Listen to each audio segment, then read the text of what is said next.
There are no planned fire alarms, so if the alarm does sound, please treat it as real and follow the instructions of staff to evacuate the building safely. Please note that this meeting will be recorded and will be made available on our YouTube channel. Members wishing to speak should raise their hands to indicate they would like to contribute. And finally, please remember to use the microphones when speaking so everyone can hear clearly, particularly those who are watching online. Agenda item 1, apologies for absence. Apologies for absence have been received from Councillors Pete Lowe, Councillor Sean Kesey, Jackie Cowell, Shanila Mughal, Kazim Parmajit and Kieran Casey.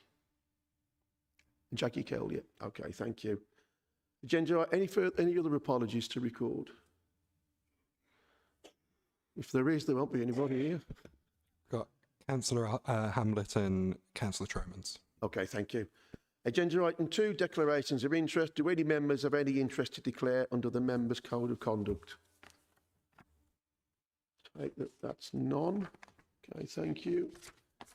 And agenda item 3, the minutes. I move that the minutes of the meeting held on the 14th of January be confirmed as a correct record and signed. Does Cabinet agree? Okay, thank you. And agenda item 4, issues arising from scrutiny committees.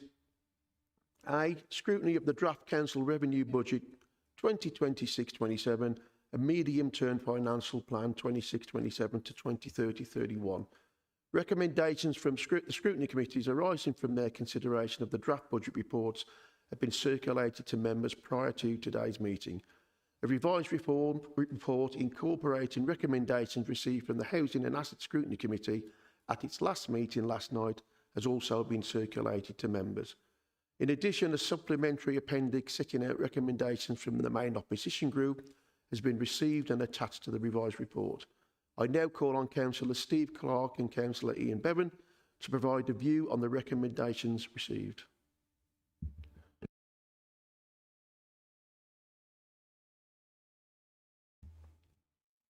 Thank you, Leader. I'll cover the housing revenue account issues that have been raised from scrutiny. Just a couple of seconds on the background, if I may. The housing revenue account budget is a ring-fenced budget of around £110 million per annum revenue spend and a proposed 5-year capital programme of £283 million. The HRA income used to cover the costs of delivering services comes from the rents and service charges paid to us by our tenants and leaseholders. These services cannot and are not funded through council tax and other general fund income. And if the council do not generate enough rental income to cover the cost of service delivery, additional borrowing is required. As such, a key element of the HRA budget setting process each year is to determine what rent and service charges should be set for the next financial year. Outline proposals for 26-27 rents and service charges were discussed by both the Council's Housing Assurance Board and the Housing and Asset Scrutiny Committee on the 13th of November 2026.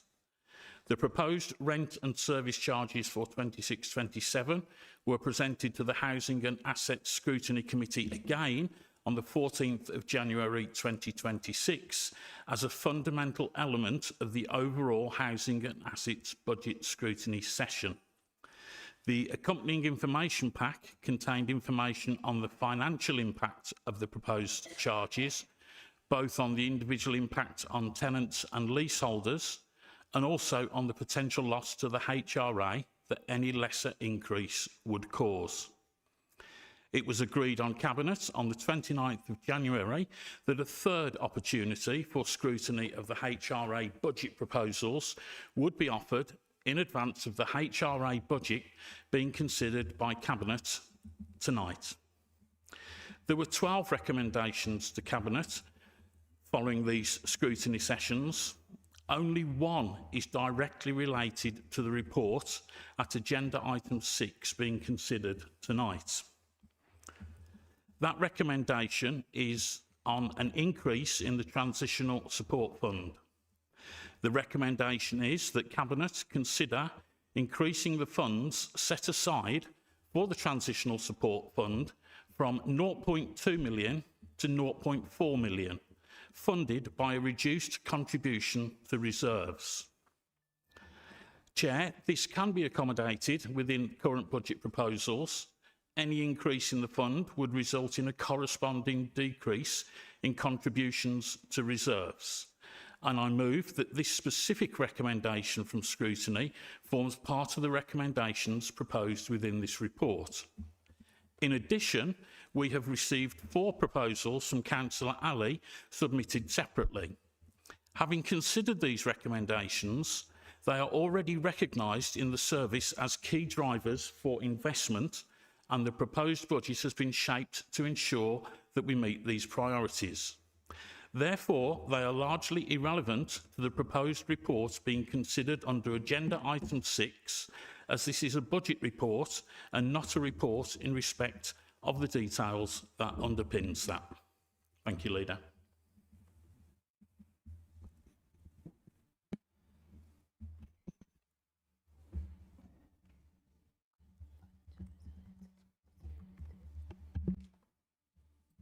Bill? Thank you. Thank you, Leader. The scrutiny proposals put forward to the Cabinet will be considered as part of the final budget proposals put forward to full Council on the 23rd of February. We need to consider the recommendations in the context of achieving a balanced budget, preserving our reserves position and final resilience. Thank you, Leader. Thank you. Do we have a seconder? Yes, sir. Seconded, Leader. Thank you, Paul. Does anyone wish to speak on this item? Thanks, Leader. Firstly, I think it would be pertinent to pay tribute to the officers and staff who coordinated these scrutiny sessions. They were far less brutal than last year's process. Not being held all within a few days certainly helped. In addition to my own core business scrutiny session, I had the opportunity to attend some of last night's Housing and Assets informal scrutiny committee. So just a couple of observations from my point of view, and stuff that possibly won't be captured in this report. Firstly, a very well-chaired meeting by Councillor Adam Davis. As outlined by the Cabinet member, Councillor Cowell outlined the need for an increase in the Transitional Support Fund from 0.2 to 0.4 million, primarily to provide an extra buffer to those tenants who are struggling the most. An eminently sensible and costly proposal, which I'm really pleased to hear has been included as an accepted recommendation. And my colleague, Councillor Ali, then went on to propose quite fundamental measures which get to the heart of issues within our housing stock and how these can be addressed through a complete refocus of the HRA and how the money is spent. And that was based on 4 pillars: repairs performance, statutory compliance, vulnerability and hardship, and community safety, and the various recommendations that underpin them represent a shift from reactive spending to strategic preventative investment. Really good stuff, and in no way irrelevant. So I'm, really disappointed to hear Councillor Bevan denigrate Councillor Ali's work on that. But it is what it is. Thank you, Leader. Councillor Ridney? And are there any other speakers? No? Okay. Sue. Thank you, Leader. Just to comment on the scrutiny process, although it wasn't as brutal as last year, the only thing was that we only got to speak on the area that we were concerned with, our portfolios. To me, last year's allowed all of us to be able to question any part of the budget, and to me it was a better session in the fact that we could bring up our own concerns, because we all share casework over every portfolio, but doing it the way we did this year, you could only really raise questions upon your own section. So it had its positives and its negatives. For me, that was the negative. Thank you. Okay, so thank you, Sue. I think as we evolve as that scrutiny process, I think it's good to take, as you say, the positives and the negatives, and where we can, let's continue to improve. Are there any other speakers? Okay, then, is that agreed? Okay, that is carried. Thank you, colleagues. Agenda item 5, 2025-26 Revenue and Capital Budget Monitoring Report as at Q3, the 31st of December 2025. I call on Councillor Steve Clark to present the report and move the recommendations. Thank you, Chair. This report sets out the forecast position for the Council's revenue, DSG, HRA and capital budgets for the 2025-26 financial year. The forecast is based on information that was available at the end of December. The report sets out all of the detail. It's pleasing to note that the Council is forecasting an underspend of £1 million by the end of the financial year. This is an improvement on the 2.3 million since Q2, and the report sets out the main changes of the forecast. Cabinet has previously been informed of the good progress of delivering against the efficiency targets, with 89% of savings delivered and a further 8% that will be delivered in part. The delivery of the savings and the underspend places the council in, the delivery of the savings and the underspend places the council in a good financial position going forward into the new financial year, and means that the strategy of building reserves to improve financial resilience is being achieved. The financial position on all of the budgets has been taken into consideration as part of the development of the 2026-27 budgets. Good progress has been made in delivering the capital programme. There is, however, some slippage that will be carried forward into the next financial year so that the projects can be completed. Cabinet is asked to approve the recommendations set out in the report. Thank you, Chair. Thank you, Councillor Clark. Is there a seconder? Formally seconded, Leader. Okay, thank you. Does anyone wish to speak on this item? Councillor Aston? Councillor Ali? Thanks, Leader. I think before we have the opportunity to dig into next year's budget, it is really useful to see what's happening with this year's. So a few comments and a couple of questions for the Cabinet member. Paragraph 28 of the report, we're seeing significant underspends in the capital programmes within the General Fund and the HRA. Probably higher numbers than I've ever seen before. Slippage of 32.3 million within the General Fund. Now, I appreciate that there are some specific explanations within the report, but it does become a red flag when it happens year after year, which it has. Budgets are approved, but delivery capacity isn't there, or if it masks deeper issues like poor project management, lack of grip, or unrealistic timetables. So, on capital slippage, it's worth reminding ourselves that residents don't see the benefit of money that never turns into a service or a building. Inflation eats away at value, so the longer that projects are delayed. So I wonder if the Cabinet member can explain whether these huge capital underspends reflect solely external factors or a lack of capacity and grip within this authority, and what action is being taken to ensure that approved capital investment is actually translated into tangible stuff rather than repeatedly rolled forward on paper. Given the impact of inflation and service pressures, what assessment has been made of the real-term costs to residents of repeated capital slippage? And then moving on from capital, at paragraph 38 in the report, there's also been a reduction in the collection rates of both council tax and business rates when compared to the same point last year. My question is this representative of other local authorities, or are we an outlier? And is this a continuing trend year on year? And if it is, what are we doing about it? Thanks, Chair. If I can just come back to you first with reference to the collection rates in terms of that isn't a full year. So what you've got is we're actually doing very well on the collection rates. So that figure in there is not a full year. So it's not comparing like with like. So in terms of the general collection, we are doing better than forecast. I'm going to just pass you over to Lisa with reference to the capital budget.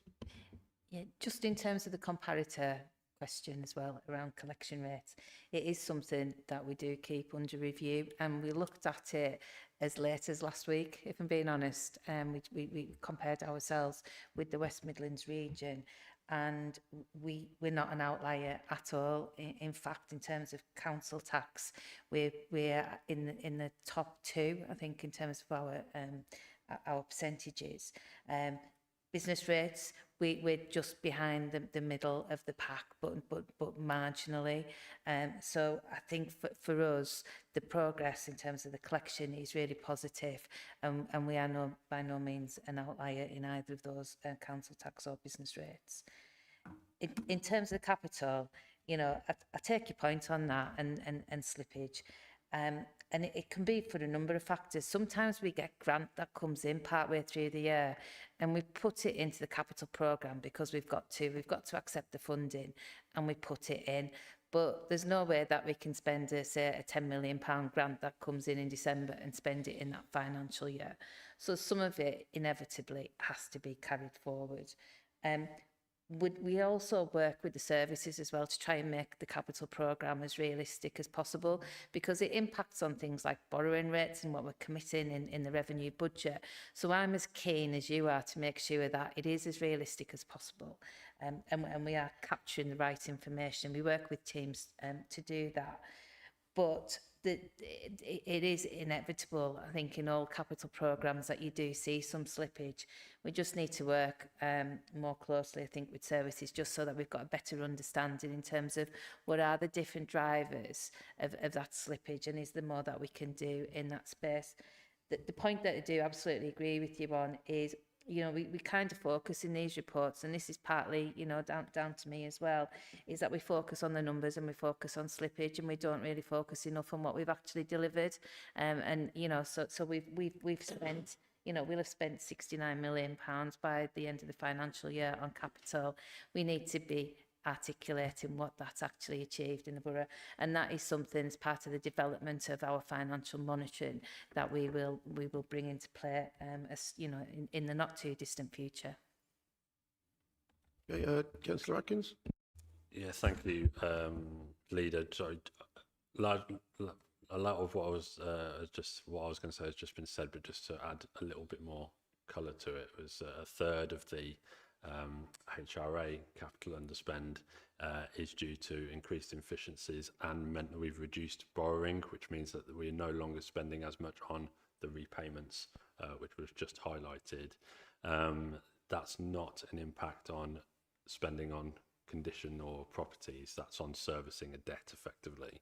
And actually in a later agenda item, we've recalculated that for next year to continue on those efficiencies and reduced borrowing rather than reduced spending. Thank you, Chair. Okay, thank you. Councillor Ali and then Councillor Baton. Yeah, thank you, Chair. My question is in relation to paragraph 12, children and young people. Just two questions on that. One, it talks about external residential placements. I mean, those have risen from 53.72 to 67.02 full year equivalents. Obviously, the costs have risen. And the other one is around supported accommodation placements have again jumped from 24 to 40. So in relation to the children one, is the costs, are they kind of, you know, or the trends, are they stabilizing or they're still fluctuating? And then in relation to the placements, jumping from 24 to 40, why were the budget assumptions so out of line with the actual demand? So if someone can kind of provide an answer through those two.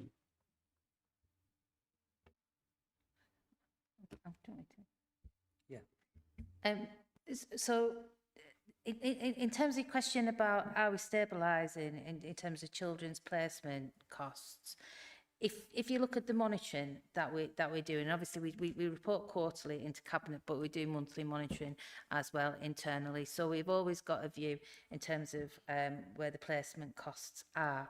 We're not seeing an increase in the placement costs. So for the last couple of months, it has stabilised. That doesn't mean to say that there aren't underspends elsewhere that are offsetting some of the overspends, but in global terms, we're not seeing an increase in that.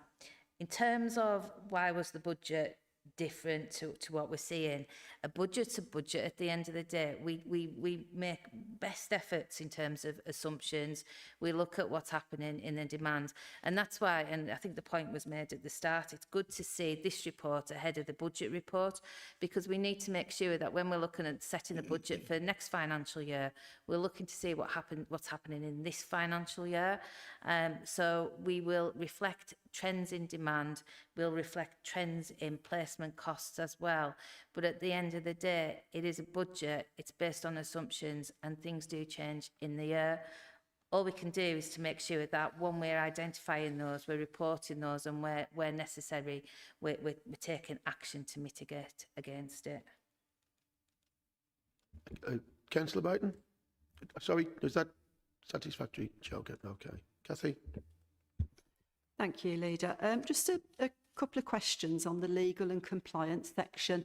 So the projected overspend is primarily due to the difficulty in appointing solicitor roles. That's not going to be unique to us. That is going to be a region-wide issue. So what are we doing region-wide to address that? Because I know we did a lot of work with children's, with social workers, so that, you know, you stop that kind of selling yourself for the highest buyer, highest bidder. So what work are we doing on that regionally with regional partners? And then my second question comes into the offset by an underspending internal audit. I wanted to know how long that vacancy has been, because we talk a lot throughout all the papers about risk to the council, and there is no greater risk than if your internal audit is not properly sourced. Thank you. Thank you, Chair. Just addressing the point around legal staff, we are engaging with our partners in terms of the equal challenges that they have, perhaps a degree of collaboration in terms of how we can effectively work together. In parallel, we're also looking at the team itself in terms of an overall restructure, how we can grow our own, and that aligns with other teams as well. So it is a matter that we're addressing, but there's an element of both short-term and long-term that needs to be addressed.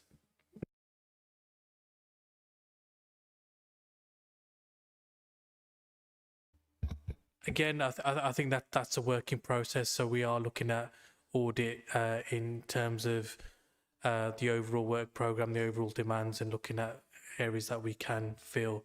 And again, looking at our partners as to how we can work collaboratively again as well. Thank you. I think it might be really helpful at some point in the future if we can come back with a more structured report on that, because the opportunities for collaboration either across ABCA or across the region as a whole for lots of services, I think, are there to be exploited. And I'll just add to that before I ask Cabinet to agree the recommendations. At the most recent ABCA meeting, there is a consensus there to have a lot more collaboration between the four authorities. So that can only be good. Right then, are the recommendations set out in paragraph 2 of the report agreed? Okay, thank you, colleagues. Agenda item 6, the 26-27 Housing Revenue Account, Medium-Term Financial Plan and Rent Setting. I call on Councillor Ian Bevan to present the report and move the recommendations. Thank you, Chair. I will keep this brief. The Housing Revenue Account is in a stronger position than it has been in recent years, with reserves rebuilt to around £12 million since 2022. Members will be aware that this budget has been considered at scrutiny in November, again in January, and most recently last night. providing, I believe, ample opportunity for challenge and reflection. Whilst that gives us greater resilience, we must recognise that we are operating in a significantly tighter regulatory environment with rising and in some cases still uncertain building safety and compliance costs. Those duties are not optional and they require a stable and predictable income base. The government has now set a 10-year rent policy framework from April 26 to March 36, giving councils greater certainty to plan and manage their housing revenue accounts over the long term. Alongside this, the phased reintroduction of social rent convergence and greater flexibility on right to buy receipts underline the direction of travel towards a more standardised and sustainable system. Within that framework, the maximum permitted rent increase for 26-27 is CPI plus 1%, equating to 4.8%. Applying the full increase is a prudent, long-term decision that protects the financial viability of the HRA. Under-applying it this year would compound into a significant loss of income over time, directly affecting our ability to maintain homes and meet our statutory duties. We are not ignoring affordability. Around 73% of tenants receive full or partial housing benefit. Nearly 3/4 of those paying service charges will see reductions next year, and targeted transitional support remains available for those who need it. For these reasons, this budget is cautious, responsible and aligned with national policy, and I therefore recommend that Cabinet approve the recommendations set out in the report. Thank you, Leader. Thank you, Councillor Bevan. Is there a seconder? Seconded, Leader. Thank you. Does anyone wish to speak on this item? Councillor Aston, anybody else? Councillor Ali? Thanks, Leader. And following on from the shenanigans of the last couple of weeks, I think on this issue and how we've ended up here, we as a Labour group have been criticised for holding the council to ransom almost on the HRA. Our long-standing concerns about the HRA shouldn't come and shouldn't have come as a big surprise. We were unable to support the recommendations and voted against the report last year, which included a 2.7% rent increase. So it shouldn't have come as a huge shock that some members of the Labour group, given some of the issues outlined in the report, particularly regards capital slippage, those underspends, contract management and procurement issues, in addition to repairs and maintenance failures, which we all have first hand of as local councillors, felt they were simply unable to support a report which asked Dudley tenants for an almost 5% increase in their rent. I think every Dudley councillor will know the lived experience of tenants who are also our constituents doesn't match the overwhelmingly positive narrative that's given to us about life as a tenant of Dudley Council. And I think the improvements we all need to see link back to those fundamental changes which Councillor Ali outlined at last night's scrutiny committee, but sadly weren't accepted as recommendations. Our job as the opposition is to provide a check and a balance, and when necessary to oppose, and we won't hold back from doing that. So we can't support that that rise, and we wouldn't have supported that rise, but we are where we are. Thank you. No, thank you. Just on that point, Adam, I do respect the role of opposition, and I've been opposition leader before, and it's not easy. But there have been 3, possibly 4 scrutiny meetings since probably September, when the opposition have had the opportunity to scrutinise the HRA account and everything around it. And as an opposition, you have failed to do so. There have been no questions of any relevance, of any detail asked at those scrutiny meetings. And it's been left right till almost the last minute. And that is not acceptable. And I will repeat what I've said before. To any opposition group leader, be it Labour, Reform, Black Country Party, Lib Dem, if you have suggestions or ideas that will provide a better service for our residents, be it HRA or General Fund, we will listen and take on board. And if they are sensible and affordable and don't dramatically alter our financial direction, then we'll take them on as a cabinet and ultimately as a group.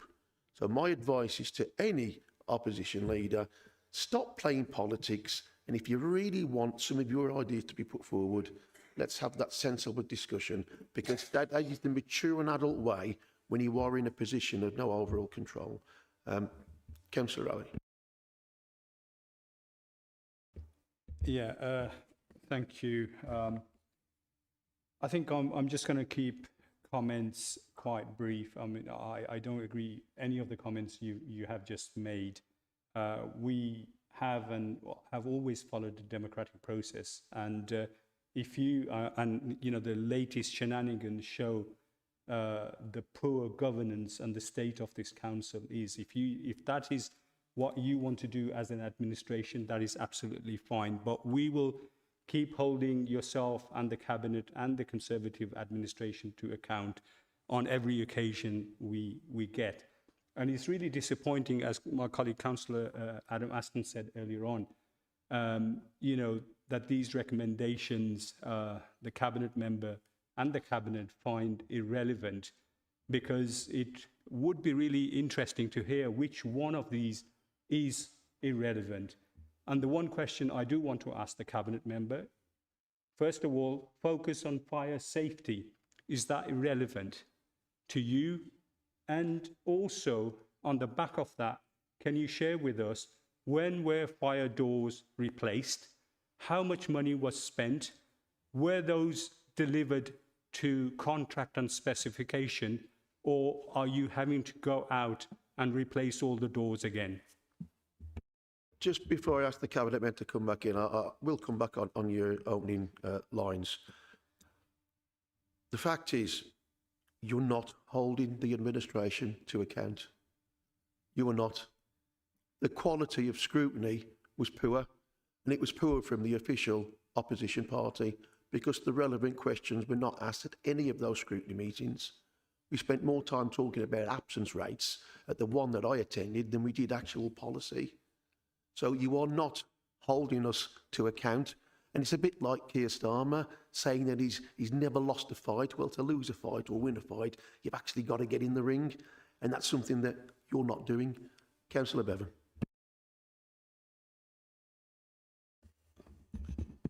Thank you, Leader. I've just waited for the chuntering opposite to cease.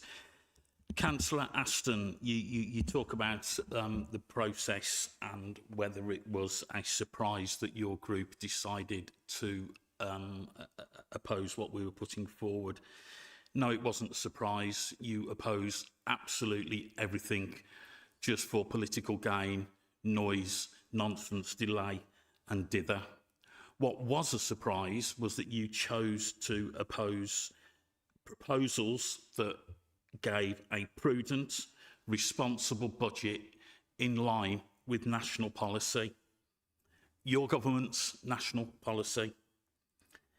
There has been ample opportunity, as Councillor Harley has said, to raise issues of a budgetary matter, and your group have failed woefully to do so. So to come here tonight complaining, that is a surprise, because I thought that the opposition in Dudley could be better than that. Councillor Ali, we followed a democratic, you talked about following a democratic process, and it is quite within your rights as a group to do that. If you agreed that agreeing a prudent, responsible budget following national policy was the wrong thing to do. That's democracy. There's nothing I can say about that. I want to touch on what you said about me classing your recommendations as irrelevant. They're not irrelevant in general terms, but they are irrelevant to a budget report. That is not what we've come here to discuss, and that's why they haven't been included in the proposed budget. We have a full fire door replacement programme in place, and those timescales have been informed by robust knowledge of condition and risk.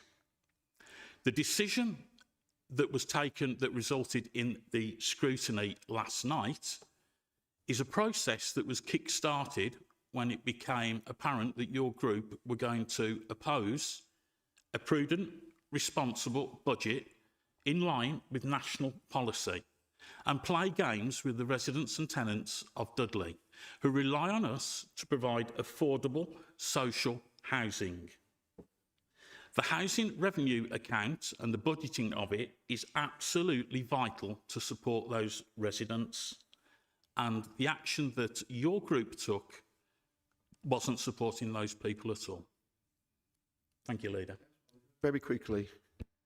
Yeah, thank you, Chair. I mean, I would disagree with every single of those points, but he hasn't, through you, Chair, he hasn't answered the question I asked on the fire doors. Can we have a response to that? You know, I said, when were the doors replaced?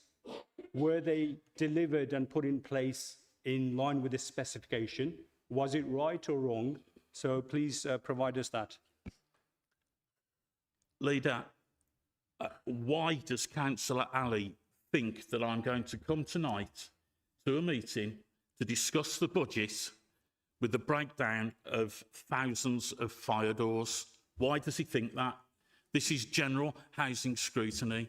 You have the opportunity to raise this at any scrutiny meeting, but for some reason you bring it to a budget meeting. Leader, I've got nothing else to say on this. I really haven't. I do believe that Councillor Bevan has answered the question. It's an operational matter. There is a rolling programme to replace fire doors. So I do think Councillor Bevan's answered the question. Are the recommendations as set out in paragraph 2 of the report agreed? Thank you, colleagues. That is carried. Agenda item 7, draft budget 26-27, medium-term financial plan and council tax setting for 26-27. I call on Councillor Steve Clark to present the report and move the recommendations. Thank you, Chair. The report before Cabinet this evening sets out the final budget proposals for 2026-27, together with the medium financial strategy covering the period 2026-27 to 2030-31. Over recent months, the Cabinet has received a series of reports outlining our strategic approach to setting a balanced and sustainable budget. This report brings that work together into a final set of proposals. In addition to what has previously been discussed, the budget now includes further targeted investment in street cleansing, in measures to improve safety around our schools, in supporting our civic events, in expanding our household waste recycling provision, and providing 2 hours of free car parking across the borough. These investments sit alongside a clear financial strategy, and we are continuing to grow the council's reserves and create capacity to invest in transformation activity that will reduce costs and manage demand in future years. Cabinet will be aware that whilst we have made strong progress in strengthening our financial resilience, significant challenges remain. And this budget is designed to put us on the best possible position to achieve long-term financial sustainability and stability, and to respond to the pressures that lie ahead. Members will also be aware that the final local government settlement was announced on Monday, which was later than expected. The detail of that settlement has not yet been reflected in the papers before you this evening, and we are working through the implications and provide a full update in the report to full council on the 23rd of February. Cabinet is therefore asked to approve the recommendations set out in the report. Thank you, Chair. Okay, thank you, Councillor Clark. Is there a seconder? Formally seconded, Leader. Thank you. Does anyone wish to speak on this? Okay. So just referring to the section on consultation and engagement, this section refers to the fact that 46% of the participants in this consultation strongly disagree with a council tax rise and only 3% strongly agree. How does this administration justify us proceeding with an increase in regards to their opposition? And my second question is on service priorities. So in this consultation, it says that 38.7% say all services should be equal priority. How has the council interpreted this result when making targeted investment decisions? I'll answer the first part to that, Councillor Clark, and you can come in on the second. This is what I referred to earlier, without being rude. I don't mean to be rude, but this is what I referred to earlier as poor opposition. The vast majority of this settlement is dependent on all councils increasing their council tax by 4.99% for the foreseeable future, for the lifetime of this settlement. If we do not do that, that additional funding decreases substantially. So if you want to propose that we increase council tax by 3.9% or 3%, then do the maths and work out the finances. So for all the hullaboo from your MPs before Christmas, when they didn't wait to see the detail and all the data and analyse that detail, it is not additional money by your government. It's additional money raised on the backs of the hard-working people of this borough. Almost all of that settlement is from increased council tax. It doesn't take a genius to work that out. So I cannot believe, as an opposition, you have just asked that question. Your government now has tied our hands on council tax increases. We have no choice now but for the foreseeable future to increase by 4.99. And if we don't, then we will struggle financially. Councillor Clark. Thank you, Chair. You're absolutely right. Our hands are tied in terms of what this government has actually let us do. So, you know, we aren't increasing them 7.5%, 8%, 9%. We are keeping it at 4.99%, but it is your government that has tied our hands to that amount that we are doing. So in terms of equal, the amount of the fact that the consultation has come back as equal measures, then means that we put the priorities that we've got as a council to make sure that those are all looked after. And that's exactly what we've done with this budget. So they are all looked after in terms of their needs. Thank you.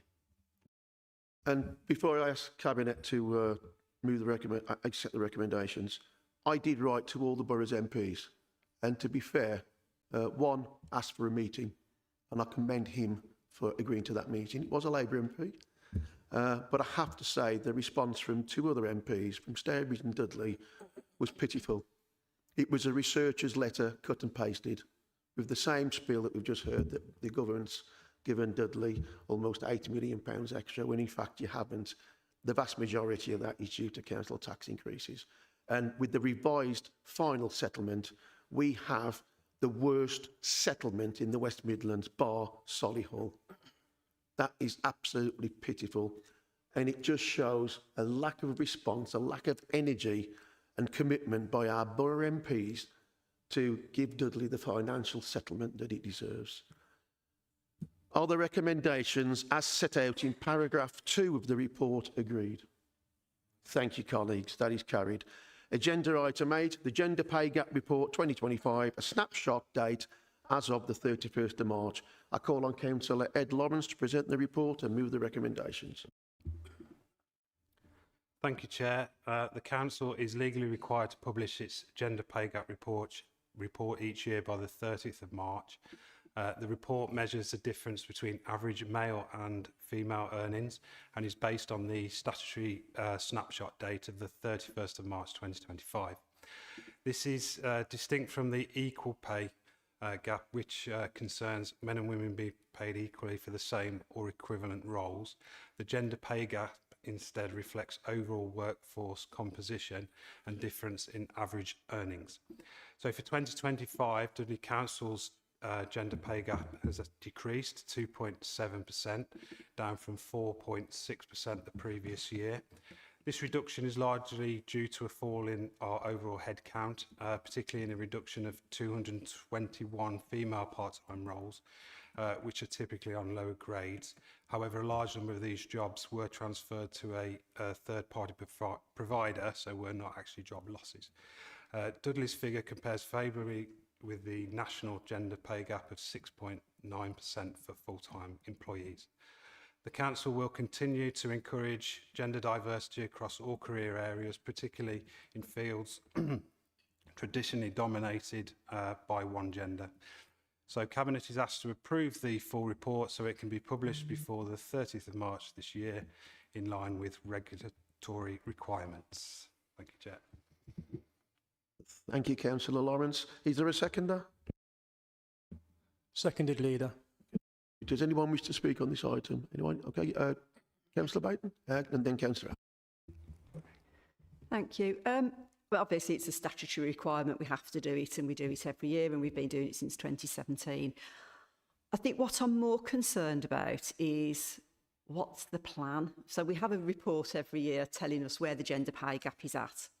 What's the active workforce plan to address this? Now, I know you've referred to it in really kind of broad terms that, you know, the council will encourage.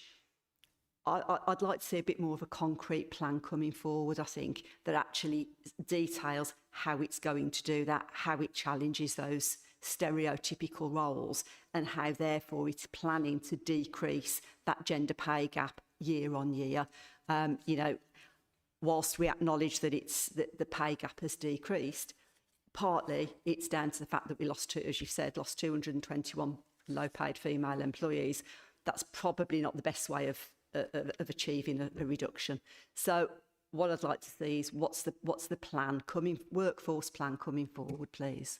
I'd like the monitoring officer to come back on that one, please, Kathy. Just through you, Chair, and the portfolio holder may also wish to chip in as well. Just in terms of the forward plan, there will be a workforce and people strategy coming forward, and that in itself will be a collaboration internally in terms of the staff workforce, but it will also look at that forward plan, and that gender element will also form a part of that. So as that comes forward, then we can certainly collaborate with members as well, and that through scrutiny and on other forums in terms of that wider engagement with members. Does Lawrence want to come back? No? Okay, thank you. Councillor Shaukat Ali. Yeah, thank you, Chair. Just two questions. One following on from Councillor Baton. I mean, the report or the data says there are a couple of departments which are male dominated. One is environment and the other one is housing. And they also have the highest gender pay gaps of 13.7% and 11.7%.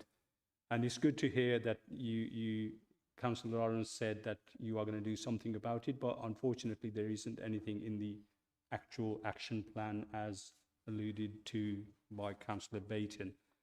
The second question is around the quality impact assessment. It recommends reinstating the Corporate Equalities and Workforce Wellbeing Board. So can you let us know when is that going to be reinstated, or is it already back in place? And why was this then previously disbanded if it's, you know, if the Equality Impact Assessment is saying you need to kind of reinstate it? Thank you.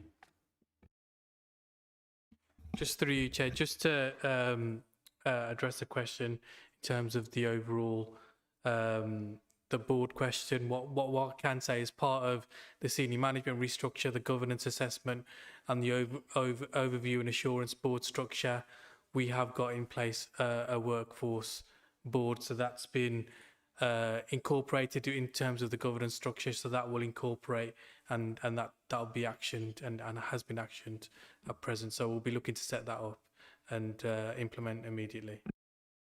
Okay, thank you. No other speakers. Okay. Is the recommendation as set out in paragraph 2 of the report agreed?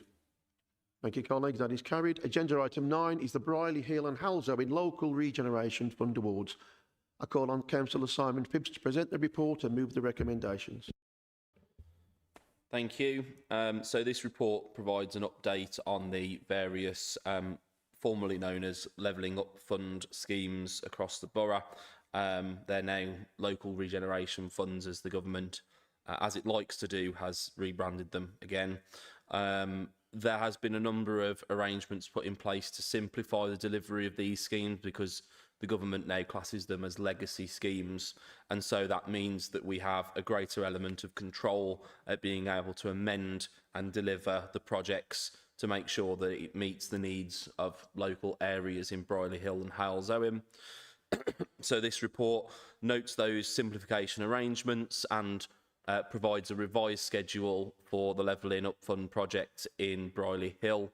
And then finally, it grants authority to the Group Director in consultation with a 151 officer and the Cabinet Member from Economy and myself to implement the programmes, agree changes to the projects and the cash flows, and enter revised memorandums of understanding with the government to support the delivery of the programmes, and finally to enter funding agreements with delivery partners to support the distribution of those funds. Thank you. Okay, thank you, Councillor Phibbs. Is there a seconder? Yes, seconded, Leader. Thank you. Does anyone wish to speak on this item? No. Okay. Are the recommendations as set out then in paragraph 2 of the report agreed? Thank you, colleagues. That is carried. Agenda item 10, Black Country Transport Consolidation of Strategic Teams. Again, I call on Councillor Simon Phibbs to present the report and move the recommendation. Thanks again. So this report is outlining how the strategic transportation team that currently sits in highways is going to be consolidated with the Black Country Transport Organisation. There's currently a central team that's responsible for strategic transport, and that's hosted at the City of Wolverhampton Council. This has been the case for several years and helps to support the delivery of grant and capital funded projects across the Black Country. This is a renewed and revised agreement with that organisation to create a shared service for strategic transport in the Black Country, consolidating the teams at the various Black Country councils. Dudley won't be transferring any staff over to the transport team, any staff over immediately, as the transport team has gradually shrunk over the last couple of years. I think most of them probably joined Black Country Transport, so we'll be still working with the people that we were working with when they were employees of the council anyway. So actually working with this organisation will probably result in a better arrangement and the ability to deliver schemes being increased. I believe that's about it, really, and yeah, any questions? Okay, thank you, Councillor Phibbs. Is there a seconder? Seconded, Leader. Okay. Does anyone wish to speak on this item? I've got Councillor Shaukat Ali. What else? Yeah, thank you, Chair. Just a question on the consolidated team. The cost of that is about 3.7 million, it's, the report says. Do we know what proportion Dudley is picking up? And then some of the team is dependent on getting external grants. So what is the kind of worst case scenario if some of the external grants don't materialize? Will there be a kind of financial impact back on Dudley to, you know, kind of add more? Sorry, that's twice. I've put my mic on too early and took the camera off. I do apologise. I'll let Nick answer the detail on it. But for the second one, grant funding is not particularly sparse in this particular field. I think that it's not a major risk to have any roles that's funded by the grant funding, in the sense that not only have we had the City Regional Sustainable Transport Settlement, which I think is now the second time this week I've finally got that name right, just before they change the name again. And we've had that, which is a significant amount of funding which we've been delivering in the borough, and we expect further settlements for the improvement of transport within the borough going forward as well. I'll ask Nick to come in on the breakdown, if that's okay, Nick. Yes, thank you. So it's quite correct in terms of the actual funding and the grant funding. We know 5 years in advance, as you'll be aware, as we did do when it was the CRSTS. So in terms of grant funding, that's how that's worked through. I think part of the vast majority of the benefit of this consolidation and working together across the Black Country is exactly that reduced risk, not just the appropriateness of combining those together to work together as a region in terms of how those transport schemes run through.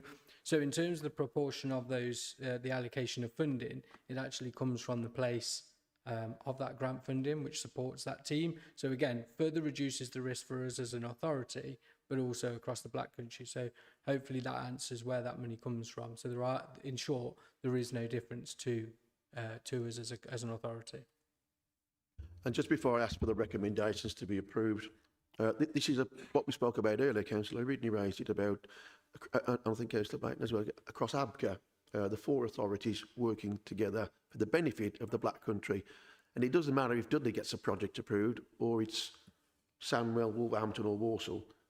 We need that investment, those projects completed in the Black Country. And this will allow us to do that much more and function much more better. But we have a big task to do. We have to make sure that the four authorities work together, have that pipeline of projects, and show the combined authority, and indeed whoever the government of the day is, that the Black Country has a record of delivery, that we can actually deliver when they give us the money.